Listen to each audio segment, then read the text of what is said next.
दोस्तों, सुरेखा अपने पिता आनंद राय, माँ ललिता के साथ एक ही बेड पर एक ही कमरे में सोया करती थी। सुरेखा के पिता जो कि बैंक में सीईओ रहते हैं, माँ हाउसवाइफ रहती हैं। सुरेखा अभी बीए फर्स्ट ईयर की स्टूडेंट रहती है। सुरेखा के माता पिता चाहते हैं कि उनकी बेटी पढ़ लिख करके डॉक्टर बने, लेकिन सुरेखा एयर होस्टेस बनना चाहती है। सुरेखा के पापा आनंद राय अपनी बेटी सुरेखा को बहुत समझाते हैं कि बेटा, तुम हमारी इकलौती बेटी हो, अगर ऐसे में तुम्हें कल को कुछ हो जाता है तो फिर आगे हमारा क्या होगा। इसलिए हम चाहते हैं कि तुम डॉक्टर बनो, ऐसे तुम हमेशा हमारी नज़रों के सामने रहोगी। अगर तुम एयर होस्टेस बन जाओगी तो फिर इतनी दुर्घटनाएं होती हैं, कितने प्लेन क्रैश होते हैं, ऐसे में अगर तुम्हें कुछ हो गया तो फिर हम लोग तो जीते जी ही मर जाएंगे। जब सुरेखा अपने माता पिता की ये बात सुनती है तो उन्हें बहुत समझाने की कोशिश करती है। अब परिवार में सब कुछ बहुत अच्छा चल रहा होता है, क्योंकि सुरेखा अपने माता पिता का कहना मान जाती है और वो डॉक्टरी की नीट की तैयारी करने लगती है।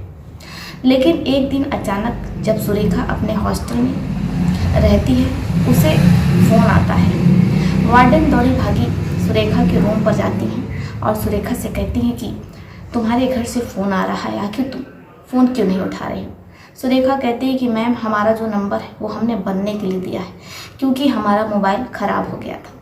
जब वार्डन ये सुनती है तो सुरेखा से कहती हैं कि तुम्हारे घर से फ़ोन आया था, ये लो बात कर लो। जैसे सुरेखा अपने पापा से बात करती है तो उसके पैरों तले ज़मीन खिसक जाती है। आनन फानन में सुरेखा सीधे हॉस्टल से हॉस्पिटल पहुंचती है। जब वो हॉस्पिटल पहुंचती है तो देखती है कि उसके पिता, उसके पापा आंखों में आंसू लिए खामोश चुपचाप बैठे हैं। वो अपने पापा के पास जाती है और बहुत ही धीरे से अपने पापा से पूछती है कि मम्मी ठीक तो हो जाएंगी। आनंद राय अपनी बेटी सुरेखा को समझाते हैं और कहते हैं, अब सब कुछ भगवान के हाथों है, बस तुम प्रार्थना करो। जब सुरेखा ये सुनती है तो वो हॉस्पिटल में रोने लगती है। सुरेखा की आवाज़ सुनकर के जितने भी आसपास लोग रहते हैं वो इकट्ठा हो जाते हैं। सब लोग सुरेखा को समझाते हैं, लेकिन सुरेखा जिसे आश्वासन नहीं मिल पा रहा होता है, क्योंकि उसकी माँ आईसीयू में रहती हैं। सुरेखा बाहर खड़ी अपनी माँ को टकटकी लगाए देख रही होती है। तभी एक डॉक्टर वहाँ आते हैं और वो सुरेखा को वहाँ से हटा देते हैं। अब एक बेटी अपने माँ को देखने के लिए तड़प रही होती है, बिलख रही होती है, क्योंकि आईसीयू में किसी को भी अंदर जाने की इजाज़त नहीं होती है। यहाँ तक कि आप दरवाजे के बाहर से भी जो एक छोटा सा शीशा लगा होता है, उसमें से भी आप अपने परिवार के अपनों को नहीं देख सकते हैं। अब ऐसे ही हॉस्पिटल में रहते हुए सुरेखा की मम्मी को 3 दिन हो जाता है, लेकिन उनकी तबीयत में कोई सुधार नहीं आता है। सुरेखा के पापा रहते हैं आनंद राय। वो अपनी बेटी सुरेखा से कहते हैं कि ऐसा है सुरेखा, अब तुम हॉस्टल चली जाओ, जब तुम्हारी मम्मी अच्छी हो जाएंगी तो हम तुम्हें फ़ोन करेंगे, तुम वापस आ जाना। लेकिन सुरेखा अपने पापा का कहना नहीं मानती है। वो अपने पापा से कहती है कि पापा, आप परेशान नहीं होइए, चिंता नहीं कीजिए, मम्मी हॉस्पिटल में है तो क्या उनकी तबीयत खराब है, मैं आपको मम्मी की कमी पूरी नहीं होने दूंगी, इसलिए मैं आपको छोड़ करके कभी भी कहीं भी नहीं जाऊंगी। जब पापा अपनी बेटी सुरेखा की ये बात सुनते हैं तो उन्हें बहुत अच्छा लगता है। उन्हें लगता है कि उन्होंने अपनी बेटी को संस्कार कितने अच्छे दिए हैं, वरना आजकल के जो बेटे और बेटियां होते हैं उन्हें अपने माता पिता से बहुत कम ही लेना देना होता है। और इतने बुरे समय में सुरेखा अपने माता पिता के साथ कदम से कदम मिला करके खड़ी थी। वो अपने पापा से कहती है कि पापा, अब आप घर चले जाइए, कई दिनों से आप जागे हैं, मैं यहाँ हॉस्पिटल में सब कुछ संभाल लूँगी। आनंद राय अपनी बेटी से कहते हैं कि क्या तुम सब कुछ हॉस्पिटल में संभाल लोगी। सुरेखा कहती है कि पापा, आपने मुझे इतना पढ़ाया है लिखाया है और मैं अब भी सेकेंड ईयर की स्टूडेंट हूँ, ऐसे में मैं सब कुछ कर लूँगी, और वैसे भी मैं नीट की तैयारी कर रही हूँ, आगे चलकर फ्यूचर में मैं भी डॉक्टर होंगी, तो मुझे इतना कुछ तो पता चल ही गया है कि कैसे और क्या करना है। जब पापा सुरेखा की अपनी बेटी की ये बात सुनते हैं तो वो गर्व से उनका जो सर होता है ऊंचा हो जाता है। इसके बाद वो सीधे घर चले आते हैं, क्योंकि आनंद राय कई दिनों से जाग रहे होते हैं। आनंद राय घर आते उन्हें लगता है कि उनकी तो एक पल में ही दुनिया उजल गई, क्योंकि कल उनकी पत्नी उनके साथ हुआ करती थी और आज उनकी धर्मपत्नी ललिता हॉस्पिटल में आईसीयू में एडमिट है। ना तो ललिता कुछ बोल पा रही और ना ही कुछ खा पी पा रही। पति जिसका मन घर पर बिल्कुल नहीं लगा, क्योंकि घर उन्हें खाने को दौड़ रहा होता है। चारों ओर सन्नाटा, झन झन करता हुआ घर। आनंद राय अपने खाली घर को छोड़ करके अपनी बेटी के पास पहुंच जाते हैं। जब सुरेखा देखती है कि उसके पापा वापस आ गए हैं, वो अपने पापा से पूछती है कि आप घर पर क्यों नहीं आराम किए, हॉस्पिटल क्यों चले आए। आनंद राय अपनी बेटी सुरेखा से कहते हैं कि घर तुम लोगों के बिना एकदम खाली है।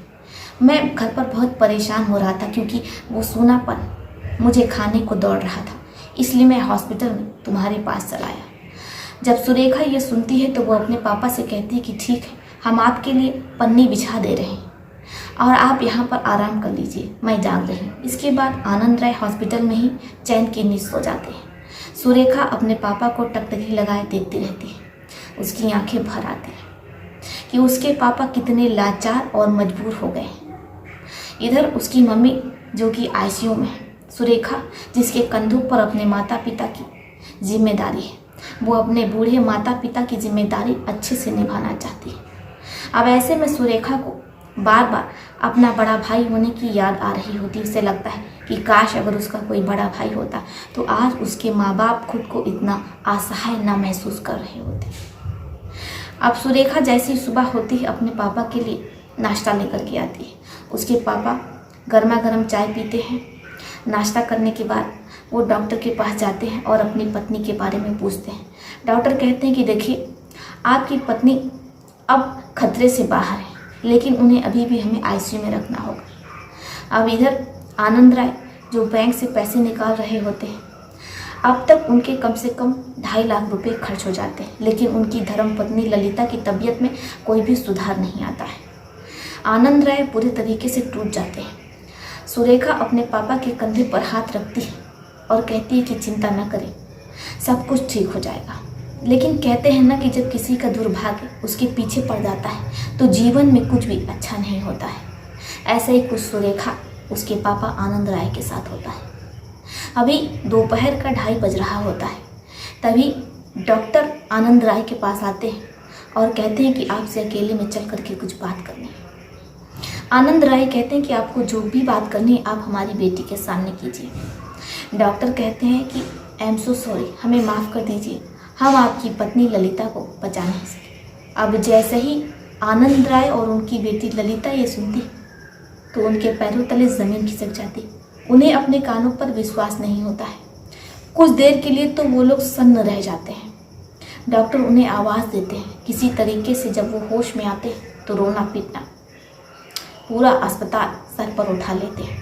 सुरेखा बहुत रो रही होती है। अब आनंद फानंद में जितने भी रिश्तेदार होते हैं आनंद राय के, वो सब हॉस्पिटल पहुंच जाते हैं। किसी तरीके से दोनों को संभालते हैं और घर ले आते हैं। बाद जो आनंद राय के परिवार वाले होते हैं वो ललिता की बॉडी लेने के लिए हॉस्पिटल में फॉर्म भर रहे होते हैं। भीड़ इतनी ज़्यादा होती है, सब कुछ होते हवाते शाम हो जाती है, शाम से रात हो जाती है। लेकिन इधर जो हॉस्पिटल के डॉक्टर्स रहते हैं वो आनाकानी कर रहे होते हैं। परिवार को कुछ समझ में नहीं आता है कि आखिर अंतिम संस्कार में, अंतिम क्रिया में ये हॉस्पिटल वाले इतना देरी क्यों कर रहे हैं। अब ऐसी सुबह हो जाती है, लेकिन ललिता का अंतिम संस्कार नहीं हो पाता है। इधर सुरेखा आनंद राय घर पर रहते हैं, क्योंकि घर पर रिश्तेदारों का आना जाना लगा रहता है। इधर जो बाकी परिवार के सदस्य होते हैं वो लोग हॉस्पिटल में सारे रूल्स को फॉलो कर रहे होते हैं। इसके बावजूद डॉक्टर बॉडी देने में अभी तक लापरवाही कर रहे होते हैं। अब ऐसे ही 2 दिन का वक्त निकल जाता है, लेकिन ललिता की बॉडी परिवार को नहीं सौंपी जाती है। अब सुरेखा और आनंद राय हॉस्पिटल में धरने पर बैठ जाते हैं। हॉस्पिटल वालों के पास कोई जवाब नहीं होता है, वो आनाकानी कर रहे होते हैं। मामले को बढ़ता हुआ देख पुलिस प्रशासन वहाँ पर पहुँचता है। जैसे ही पुलिस प्रशासन वहाँ पहुँचता है, हॉस्पिटल वाले अपना गेट बंद कर लेते हैं। लेकिन पुलिस वाले गेट खुलवाते हैं और हॉस्पिटल वालों से पूछ रहे होते हैं कि आखिर ललिता की बॉडी कहाँ है। हॉस्पिटल वाले जब पुलिस वालों को बताना शुरू करते हैं तो पुलिस वालों के हाथ पांव फूल जाते हैं। हॉस्पिटल वाले कहते हैं सर, इसमें हमारी कोई गलती नहीं है, बॉडी तो अंतिम संस्कार के लिए पूरी तरीके से तैयार थी, हम परिवार को सौंपने ही वाले थे, लेकिन अचानक हॉस्पिटल से कई बॉडी लापता हो गई और उनमें ललिता की भी बॉडी थी। अब जैसे ही पुलिस वाले ये सुनते हैं तो उन्हें कुछ माजरा ही नहीं समझ में आता है कि आखिर हॉस्पिटल से बॉडी गायब हुई तो कैसे हुई। लेकिन हॉस्पिटल के डॉक्टर्स पुलिस वालों से बार बार यही कह रहे होते हैं कि उन्हें नहीं पता बॉडी कहाँ गई। ऐसे में जो पुलिस वाले रहते हैं उन्हें भी उन डॉक्टर्स को छोड़ना पड़ता है, क्योंकि वो शहर का सबसे बड़ा जाना माना रेपुटेशन वाला हॉस्पिटल होता है। ऐसे में उस हॉस्पिटल की रेपुटेशन भी खराब हो रही थी, इसलिए मजबूर होकर के पुलिस वालों को उन डॉक्टरों को छोड़ना पड़ा। अब इधर आनंद राय और सुरेखा, जिन्हें कुछ समझ में नहीं आ रहा होता है कि आखिर उनकी पत्नी ललिता की बॉडी गई तो कहाँ गई। अब वो हॉस्पिटल के चक्कर लगाते रहते हैं। 1 हफ्ते से ज़्यादा हो जाता है। ललिता के बारे में कुछ भी पता नहीं चल पाता है। इधर सुरेखा का रो रो करके बुरा हाल रहता है।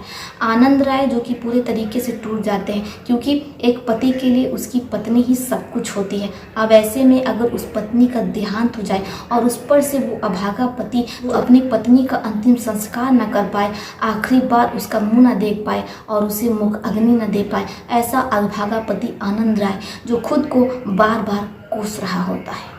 इधर बेटी सुरेखा अपने पापा को समझाती है कि वो परेशान ना हो, अगर उसकी मम्मी नहीं है तो क्या, वो उन्हें मम्मी की कमी महसूस नहीं होने देगी। अब सुरेखा वैसे ही करती है, वो अपनी पढ़ाई छोड़ देती है और अपने पापा के साथ घर पर ही रहने लगती है। वो अपने पापा के साथ एक ही बेड पर उसी कमरे में सोती है जहाँ पर वो अपनी मम्मी और अपने पिता के साथ कभी सोया करती थी। इधर आनंद राय, जिन्हें पूरी रात नींद नहीं आती है क्योंकि वो परेशान रहते हैं, उन्हें बार बार अपनी पत्नी का ख्याल आ रहा होता है और इधर उन्हें पत्नी सुख भी नहीं मिल रहा होता है। धीरे धीरे समय बीतता है और ललिता की बॉडी को गायब हुए 1 साल से ज़्यादा हो जाता है, लेकिन अभी तक ललिता के बारे में कुछ भी पता नहीं चल पाता है। लेकिन इधर सुरेखा अपने परिवार को अच्छे से संभाल लेती है। वो अपने पिता की देख रेख करती है, अपने पापा के लिए खाना बनाती है और उनकी सेहत का पूरा ध्यान रखती है। अब आनंद राय, उनकी दिमागी स्थिति सही नहीं रहती है, इसलिए वो काम काज छोड़ देते हैं और पूरा दिन घर पर ही रहते हैं। अब ललिता एक छोटे मोटे मॉल में काम करती है। उसे जितने भी पैसे उस मॉल से मिलते हैं वो अपने पापा की देखरेख और घर खर्च के लिए इस्तेमाल करती है। लेकिन आसपास जितने भी लोग होते हैं उनकी बुरी नज़र सुरेखा पर रहती है, क्योंकि सुरेखा अब बड़ी हो चुकी थी। अब समय था कि सुरेखा की शादी कर दी जाए, लेकिन इधर पिता, जिनकी दिमागी स्थिति सही नहीं है, ऐसे में सुरेखा की शादी करे तो कौन करे। इसलिए सुरेखा के मामा गांव से आते हैं और वो आनंद राय को समझाने की कोशिश करते हैं कि वो अपनी बेटी का कन्यादान कर दे। लेकिन आनंद राय कहते हैं कि देखिए, अगर हम अपनी बेटी सुरेखा का कन्यादान कर देंगे तो फिर हमारे घर पर हमारी देख रेख कौन करेगा।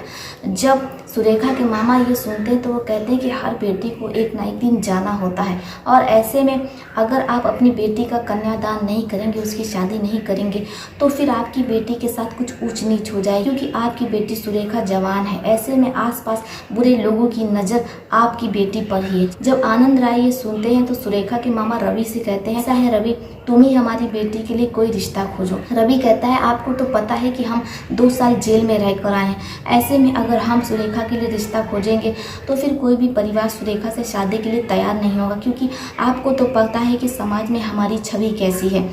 जब आनंद ये सुनते हैं तो उन्हें बहुत ज़्यादा घुटन हो रही होती है।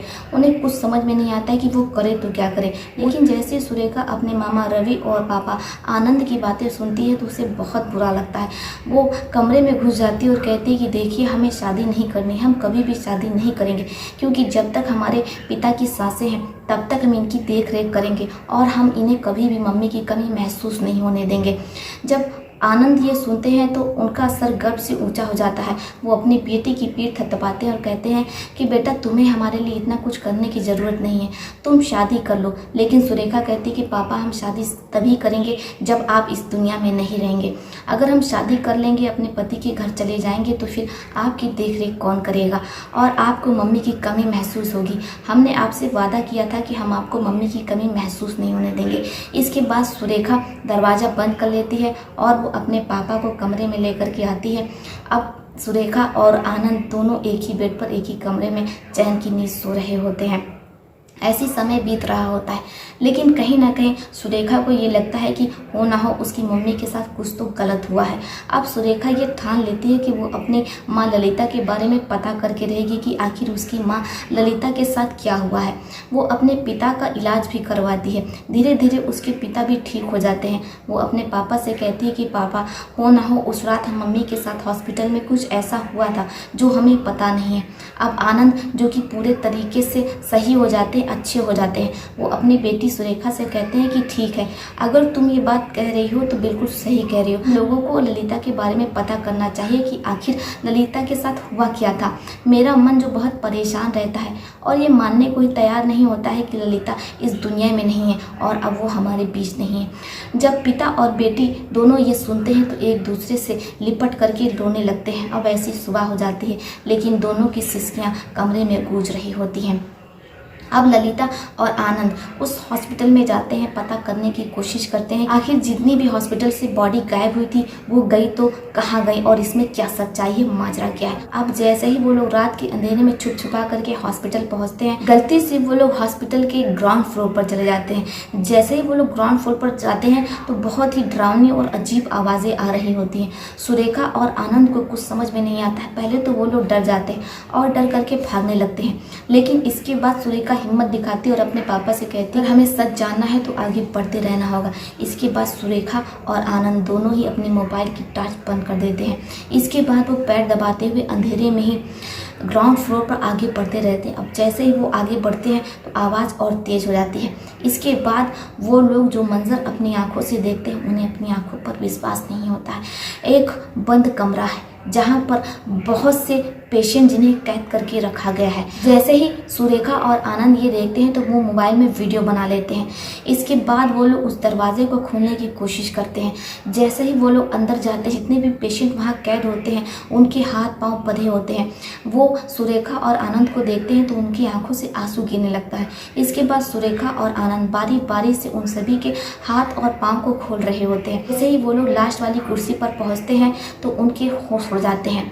उन्हें अपनी आंखों पर विश्वास नहीं होता है, क्योंकि वो पेशेंट कोई और नहीं रहता है बल्कि सुरेखा की मम्मी ललिता और आनंद राय की पत्नी ललिता राय रहती है। जैसे ही पति अपनी पत्नी को देखता है, बेटी अपनी माँ को देखती है तो उन्हें अपनी आंखों पर यकीन ही नहीं होता है। उन्हें लगता है कि वो कोई सपना देख रहे हैं। इसके बाद वो लोग अपनी आंखें मलते हैं, फिर दोबारा देखते हैं तो कुर्सी पर ललिता बैठे रहती हैं। ललिता, जिनकी आंखों में आंसू होता है, वो कुछ भी बोल नहीं पा रही होती हैं। अब वो लोग किसी तरीके से ललिता को और जितने बाकी पेशेंट रहते हैं छुप छुपा करके उन्हें अपने घर पर ले आते हैं। उन्हें खाने को खाना देते हैं, पीने को पानी देते हैं।